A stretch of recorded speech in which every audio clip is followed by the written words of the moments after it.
कल हम लोगों ने बात किया था हड़प्पा सभ्यता के प्रमुख नगर किस नदी के किनारे बसा हुआ है, कब उसका खोज हुआ, किन किन विद्वानों ने उसका खोज किया। इस पे हम लोगों ने कल बातचीत कर लिया था। आज हम लोग बातचीत करेंगे कि हड़प्पा सभ्यता से जो वस्तु सब मिला वो कहाँ कहाँ से मिला, किन किन स्थानों से मिला और उसका इतिहास से क्या किस तरह से उसको जोड़ करके बताया गया। उस समाज उस समय के जो सामाजिक व्यवस्था था, लोगों का जीवन यापन था, उसको भी इसके साथ जोड़ करके बताने का प्रयास किया जाएगा। सबसे पहले वहां जो एक जगह मिला था उसका नाम था हड़प्पा। क्या नाम था? हड़प्पा। आप लोग को याद होगा हड़प्पा का खोज कब हुआ था? 1921 ईस्वी में। किसके द्वारा खोज किया गया था? दयानंद साहनी के द्वारा। हड़प्पा जो है किस नदी के किनारे बसा हुआ है? रावी नदी के तट पे बसा हुआ है। तो आप जानते हैं कि हड़प्पा से किन किन वस्तुओं का आता पता चला। तो हड़प्पा देखते हैं। सबसे पहले लकड़ी का हल मिला है वहां से। यानी आप इस बात को समझ लीजिए कि उस जमाने के लोग हल से परिचित था। हल कहने का मतलब हल से जब परिचित था तो खेती बाड़ी से भी परिचित रहा होगा, खेती बाड़ी भी करता रहा होगा। क्योंकि हल का कहाँ उपयोग होगा? इतिहासकार ऐसा लगाते हैं कि ऐसा अनुमान लगाते हैं कि उस जमाना के लोग हल से जब परिचित था यानी खेती बाड़ी भी किया करते थे। तो हल का प्रमाण कहां से मिला? हड़प्पा से मिला। दूसरा, स्त्री के गर्भ से निकलता हुआ पौधा। एक फोटो मिला है जिसमें स्त्री के गर्भ से निकलता हुआ पौधा को दर्शाया गया है। आज के परिप्रेक्ष्य के साथ जब उसको जोड़ के देखिएगा तो आपको इस बात का एहसास होगा कि जिस तरह से आज के लोग धरती को माता समझ करके पूजा करते हैं, धरती को पूजा करते हैं कि वह हमें अन्न देता है, इसी पे हम लोग रहते हैं, सारा क्रियाकलाप कहीं ना कहीं हमारा धरती के साथ जुड़ा हुआ है। तो आप समझ लीजिए कि स्त्री के गर्भ से निकला हुआ पौधा इस बात का प्रमाण बताता है कि उस जमाने में भी लोग धरती की पूजा किया करते थे, इसलिए क्योंकि वह जो है अन्न का देवी है, इसलिए लोग उसकी पूजा किया करते थे। तीसरा, जौ, गेहूं की भूसी, तांबे की मुहर, ये सभी से लोग परिचित था। यानी गेहूं की खेती का परिचय मिल रहा है, जौ का खेती के बारे में यहाँ पर परिचय मिल रहा है, तांबे की मुहर। तो आपसे क्या पूछ सकता है? आपसे पूछेगा स्त्री के गर्भ से निकलता हुआ पौधा कहाँ से मिला, तो आप कहेंगे हड़प्पा से मिला है। आपसे पूछ सकता है लकड़ी का हल का प्रमाण कहाँ से मिलता है, तो हड़प्पा से मिला है। दूसरा जो शहर खोजा गया उसका नाम था मोहनजोदड़ो, जिसका अर्थ होता है मृतकों का टीला। कई बार तो प्रश्न पूछता है कि मृतकों का टीला सिंधु घाटी सभ्यता के किस शहर को कहा जाता है? मोहनजोदड़ो को कहा जाता है। ठीक है, तो यहाँ मोहनजोदड़ो चूंकि उस समय का काफी प्रमुख शहर था, तो वहां से क्या क्या मिला उसको ध्यान से देखिए। मुहर, विभिन्न प्रकार के मुहर, कहीं कहीं इतिहासकार लिखते हैं कि लगभग 1398 मोहर यहाँ से मिला। 1398 मोहर। जिस तरह से आज हम लोग क्या करते हैं, विभिन्न क्रियाकलापों में मोहर का प्रयोग करते हैं। स्कूल में है तो स्कूल का मोहर, प्रखंड में कोई काम करना है तो प्रखंड का मोहर, उस तरह के लगभग मोहरों से वहां के लोग भी परिचित था। यानी आप समझ लीजिए कि उस समय का जो एक्टिविटी होता था वो कहीं ना कहीं आज के समाज से जुड़ा हुआ था। दूसरा, कांस्य की नर्तकी की मूर्ति। तो कांस्य की नर्तकी की मूर्ति मिलने का यह प्रमाण इतिहासकार यहाँ जोड़ने का काम करता है कि यानी कि उस जमाने के लोग भी मनोरंजन के प्रेमी थे। जिस तरह से आजकल लोग विभिन्न क्रियाकलाप कराने में विभिन्न तरह का कार्य करते हैं तो उसमें नाच गाना का प्रोग्राम कराते हैं। आप समझ लीजिए कि उस जमाने के लोग भी नर्तकी वगैरह से परिचित था, यानी नाच गाने के शौकीन उस जमाने के लोग भी हुआ करते थे। गाड़ी के पहिए, तो पहिया बिना यानी सीधी सी बात है कि लोग एक जगह से दूसरी जगह जाने के लिए परिवहन के रूप में उसका उपयोग करता रहा होगा। मेसोपोटामिया की मोहर, अब समझ लीजिए कि पश्चिम बंगाल का मोहर बिहार में क्यों मिलेगा। यानी सीधी सी बात है कि पश्चिम बंगाल का संबंध कहीं ना कहीं बिहार के लोगों के साथ रहा होगा। आखिर मेसोपोटामिया का मोहर जो यहाँ से मिला, इसका सीधा सा संबंध है कि मेसोपोटामिया के लोगों के साथ हड़प्पा सभ्यता का कहीं ना कहीं संबंध था। क्या संबंध हो सकता है? व्यापारिक संबंध था। मेसोपोटामिया की सभ्यता में एक शब्द मिला है जिसका नाम है मेलूहा। मेलूहा, क्या नाम है? मेलूहा। और मेलूहा का जब शाब्दिक अर्थ निकालिएगा तो उसका अर्थ होता है सिंधु सभ्यता। तो आप समझ लीजिए कहीं ना कहीं यहाँ के सभ्यता के लोगों के साथ उस सभ्यता के साथ जुड़ाव था। आखिर हमारा किसी के यहाँ आना जाना कब होगा? जब उसके साथ लगाव होगा। तो मेसोपोटामिया का मोहर आखिर यहाँ से क्यों मिला? इसका सीधा सा संबंध है कि यहाँ के लोगों के साथ वहां के लोगों का संबंध था। तो कैसा संबंध हो सकता है? व्यापारिक संबंध है, पारिवारिक संबंध हो सकता है। तो उस जमाने के लोग आखिर एक देश से दूसरे देश के साथ कैसा संबंध? तो व्यापारिक संबंध रहा होगा। मोहर मिलेगा तो सीधा। उसकी बात है पशुपति की मुद्रा। आज भी हम लोग पशुपतिनाथ की पूजा करते हैं। तो आप समझ लीजिए इस मूर्ति, इस तरह के पशुपति के मिलने का सीधा सा संबंध है। कहीं ना कहीं उस जमाने के लोग भी पूजा पाठ में विलीन रहा करते रहे होंगे। स्नानागार, जिस तरह से आज हम लोग स्विमिंग पूल की कल्पना करते हैं, उसी तरह से उस जमाने में एक स्नानागार। ये स्नानागार के बारे में जब पढ़िएगा तो आपको बताया जाएगा ये मोहनजोदड़ो से मिला है। और स्नानागार काफी उच्च क्वालिटी का बना हुआ था। फर्श तैयार था, दोनों साइड से उतरने और चढ़ने के लिए सीढ़ी का निर्माण लोग करा के था। जिस तरह से आज एक प्रकार का फेस्टिवल बिहार में खास करके छठ मनाया जाता है, उस छठ के मौका से आप देखते होइएगा कि पूरा नदी तालाब भरा रहता है लोग।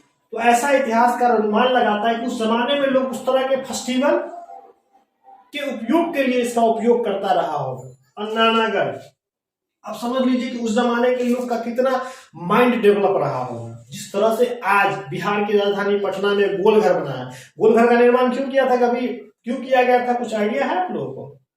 उसका निर्माण करने का असल मकसद था कि उसमें अन्न को भंडारित करके रखा जाए, ताकि किसी तरह का प्राकृतिक आपदा आए तो उसका उस समय उस अन्न का क्या किया जा सके, उपयोग में लाया जा सके। तो समझ लीजिए उस जमाने में अन्नानगर मिला, यानी उस जमाने के लोग भी अन्न को सुरक्षित रखने के लिए एक व्यवस्थित जगह का निर्माण कर रहे था। तो यानी कि उस जमाने के लोग भी किसी तरह के आपदा के लिए पूर्व तैयारी करके रहते थे। तो ये अन्नानगर मिला। अब आते हैं फिर हम लोग चनहुदड़ो की ओर। मनके बनाने की कारखाना। मनका मतलब घड़ा समझ लीजिए उसको। तो आप समझ लीजिए कि आज भी लोग मनका में पानी पीने का काम करता है। गर्मी के दिनों में तो काफी उपयोगी, वो ठंडा रहता है, पानी एकदम सुरक्षित सही रहता है। तो समझ लीजिए कि उस जमाने में लोग मनका से परिचित। लिपस्टिक, तो लिपस्टिक मिलने का तो सीधा सा प्रमाण है कि उस जमाने में भी लोग सौंदर्यीकरण का प्रक्रिया रहा होगा। या समझ लीजिए कि महिलाएं जो है साज सज्जा में विश्वास करने में भरोसा रखती। लिपस्टिक मिलने का क्या मतलब कि महिलाएं जो है लाल पीयर हरियर करने का कोशिश करती रही होगी, खूब सजने धजने में माहिर रही होगी। तो ये लिपस्टिक मिलने का इस चीज का प्रमाण। बैलगाड़ी, इसका भी प्रमाण चनहुदड़ो से मिलता। तो बैलगाड़ी का क्या उपयोग, आज के परिप्रेक्ष्य में बैलगाड़ी का क्या उपयोग होता है, आप लोग बता सकते हैं, समझ सकते हैं? परिवहन के साधन के रूप में इसका उपयोग करता रहा। तराजू, आखिर तराजू क्यों मिला? तो कल्पना कीजिए चनहुदड़ो से तराजू मिला, इसका क्या कारण? तो सीधी सी बात है, तराजू का काम है माप तौल का। तो यानी कि उस समय के लोग भी माप तौल से परिचित था। आपसे पूछ सकता है मनके बनाने की कारखाना चनहुदड़ो। कई बार ये प्रश्न पूछे हुआ है। नाच करता हुआ कांसे की मूर्ति कहां से मिला? नर्तकी का मूर्ति। तो आप समझ लीजिए कई बार ये प्रश्न आया हुआ है आपको। मोहनजोदड़ो से मिला। स्नानागार कहां से मिला है? मोहनजोदड़ो से मिला है। अन्नानगर कहां से मिला है? मोहनजोदड़ो से मिला है। लिपस्टिक कहां से मिला है? तो चनहुदड़ो से मिला है। आगे आइए, लूथल, फारस की मोहर। तो फारस की मोहर मिलने का सीधे से संपर्क है कि उस जमाने में फारस के साथ सिंधु घाटी के सभ्यता के लोगों का संबंध रहा होगा। धान व बाजरे की खेती के प्रमाण आपको हम बताया ना शुरू में कि बैलगाड़ी मिला था। कहां से मिला था बैलगाड़ी? देखिए लकड़ी का हल मिला था। तो हल कहना मिलेगा भाई, तो खेती होता रहा होगा। तो यहाँ देखिए यहाँ लोथल से प्रमाण मिल रहा है कि धान और बाजरे की खेती लोग उस समय किया करते थे। यानी ये दोनों फसल से लोग क्या था, जुड़ा हुआ था, दोनों फसल को जान रहा था, ये दोनों फसल के बारे में। कुत्ते की मूर्ति, कुत्ते की मूर्ति का क्या मतलब? उस जमाने में भी लोग कुत्ते से परिचित था, कुत्ते को जरूर रखता रहा होगा पालतू जानवर। दुनिया में सबसे पहले लोग कुत्ते को ही अपना पालतू जानवर बनाया था। सबसे पहला जानवर जिसको पालतू बनाने का काम किया। इंसान को पालतू बनाने से अच्छा है जानवर को पालतू बनाना, क्योंकि इंसान क्या करता है, समय पे आपके साथ झटका मार करके भाग जाएगा, लेकिन ये जानवर आपके साथ हमेशा वफादार बना रहेगा। यह आपके साथ दगाबाजी नहीं करेगा, धोखाबाजी नहीं करेगा। इसलिए इंसान से बेहतर है कुत्तों के साथ दोस्ती करना। तो उस जमाने के में भी कुत्ते की प्रमाण मिला। यानी आप समझ लीजिए उस जमाने के लोग भी कुत्ते के साथ परिचित थे। बकरी की हड्डी, यानी बकरी से परिचित रहा होगा। गोदी, गोदी का मतलब होता है बंदरगाह। आज भी बंदरगाह है तो उस जमाने में भी बंदरगाह, आखिर बंदरगाह क्यों बना होगा? तो चूंकि समुद्री मार्ग से जब लोग एक जगह से दूसरी जगह जाएगा, तो आखिर उसको सामान उतारने और लोड करने का तो एक निश्चित जगह होना चाहिए कि ना। तो वहां से एक बंदरगाह मिला जिसको गोदी कहा जाता है। तो ये पूछता है, ये बराबर पूछा है कि बंदरगाह कहाँ से मिला है सिंधु सभ्यता में। तो आपको लोथल से मिला है। और आइए फिर कालीबंगन, अग्निकुंड का प्रमाण कहाँ से मिला? तो कालीबंगन से मिला। अब प्रश्न यह उठता है कि आखिर अग्निकुंड क्यों मिला? तो सीधी सी बात है, आज भी देखते होंगे यज्ञ वगैरह होता है या कोई भी पूजा पाठ होता है तो उसमें अग्निकुंड लोग बना करके रखता है, उसमें स्वाहा का प्रक्रिया चलते रहता है। अग्निकुंड मिलने का सीधा सा प्रमाण है कि उस जमाने में भी उस तरह की प्रक्रिया होता रहा होगा, तभी ना अग्निकुंड मिला। नक्काशीदार ईंट, एक से एक ईंट उस जमाने में मिला है, एक से एक ईंट मिला है। आज से कई गुना बेहतर ईंट का प्रमाण उस जमाने में मिला है। तो समझ लीजिए कि उस समय भी लोग नक्काशी वगैरह से परिचित थे। जूते हुए खेत का प्रमाण, ये वेरी वेरी इंपोर्टेंट चीज आपको बता रहे हैं अभी। जूते हुए खेत का प्रमाण कालीबंगन से, जूते हुए खेत का प्रमाण कालीबंगन से। लकड़ी के हल का प्रमाण, लकड़ी के हल का प्रमाण कहाँ गया? लकड़ी के हल का प्रमाण हड़प्पा से। ठीक है, आगे आइए।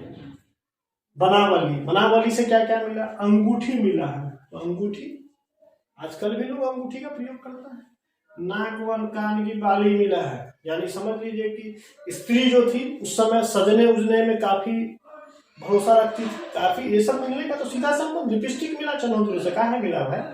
महिलाएं उस समय लेपा पोती करती रही होगी, पप पप पप, है ना। मछली पकड़ने की कांटे, मछली पकड़ने का विभिन्न प्रकार जो व्यवस्था है उसको वो मिला, यानी आप सीधी से संबंध आप समझ लीजिए कि उस समय के लोग सर्वाहारी हुआ करते रहे होंगे अधिकतर। जिस तरह से आज का समाज जो है मांसाहारी, सर्वाहारी, शाकाहारी है, उसी तरह से मछली आखिर क्यों पकड़ेगा लोग भाई? मछली का कांटा मिलना, मछली के कांटा जो पकड़ने वाला होता है उसका मिलने का क्या प्रमाण? सीधी सी बात है, मछली को लोग पकड़ता रहा होगा। तो ये विभिन्न स्थान से विभिन्न तरह का प्रमाण मिला। तो इस आधार पे कह सकते हैं कि उस जमाने के लोग काफी एक्टिव था।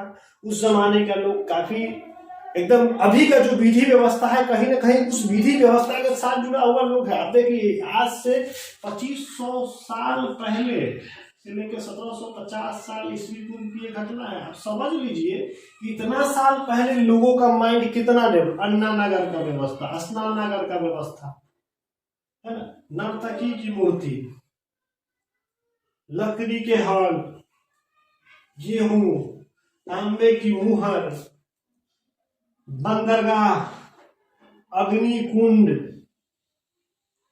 कुत्ते की मूर्ति, तराजू। तो आप समझ लीजिए कि आज के परिप्रेक्ष्य में कहीं ना कहीं वो समाज काफी आज तो टेक्नोलॉजी काफी विकास कर चुका है। ये उस जमाने की बात है जिस जमाने में टेक्नोलॉजी जीरो पर आउट रहा होगा। आप समझ लीजिए कि कितने उस समय के विकसित लोग थे हमारे यहाँ।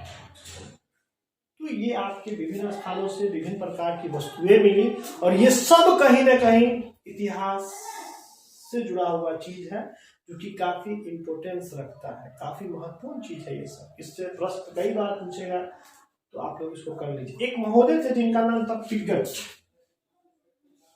क्या नाम था? पिगट। पिगट कहा कि ये हड़प्पा और मोहनजोदड़ो है सिंधु घाटी की जुड़वा राजधानी। ये प्रश्न पूछता है कि किसने कहा कि हड़प्पा और मोहनजोदड़ो सिंधु घाटी सभ्यता की जुड़वा राजधानियां थी? तो पिगट महोदय ने कहा। किसने कहा? पिगट महोदय ने कहा। तो बस आज के लिए क्लास बस इतना ही। कल फिर हम लोग एक नए वीडियो के साथ मिलेंगे जिसमें सिंधु सभ्यता को ही आगे बढ़ाया जाएगा। कल हम लोग समझेंगे कि आखिर सिंधु सभ्यता को एक नगरी सभ्यता कहा जाता था, क्यों, इसका क्या प्रमाण है, किस तरह से उसको कहा जाता था। तो कल हम लोग इस टॉपिक पे बातचीत करेंगे। आज के लिए बस इतना ही। आप लोग हमारे चैनल फैस्ट ट्यूटोरियल को सब्सक्राइब करें, वहीं पर बेल आइकन भी होगा, बेल आइकन को दबाएं ताकि जो भी हमारा वीडियो होगा वो आप लोग को मिलता रहेगा। और आने वाले समय में बहुत सारा एग्जामिनेशन होने वाला है, क्योंकि चुनावी माहौल है। लोकसभा का भी चुनाव होने वाला और विधानसभा का चुनाव भी अगले साल होगा। मिला 24 में लोकसभा, 25 में विधानसभा। तो समझ लीजिए कि सरकार चुनावी मुद्दा बना करके बहुत सारा वैकेंसी निकालने का काम करेगा। तो जहाँ भी जीके जीएस की बात होगा उसमें ये सारा क्वेश्चन आपके लिए उपयोगी होगा, तो इसको जरूर कंप्लीट करें और हमारे फर्स्ट ट्यूटोरियल को अधिक से अधिक शेयर करिए। आज के लिए बस काफ़ी है। धन्यवाद।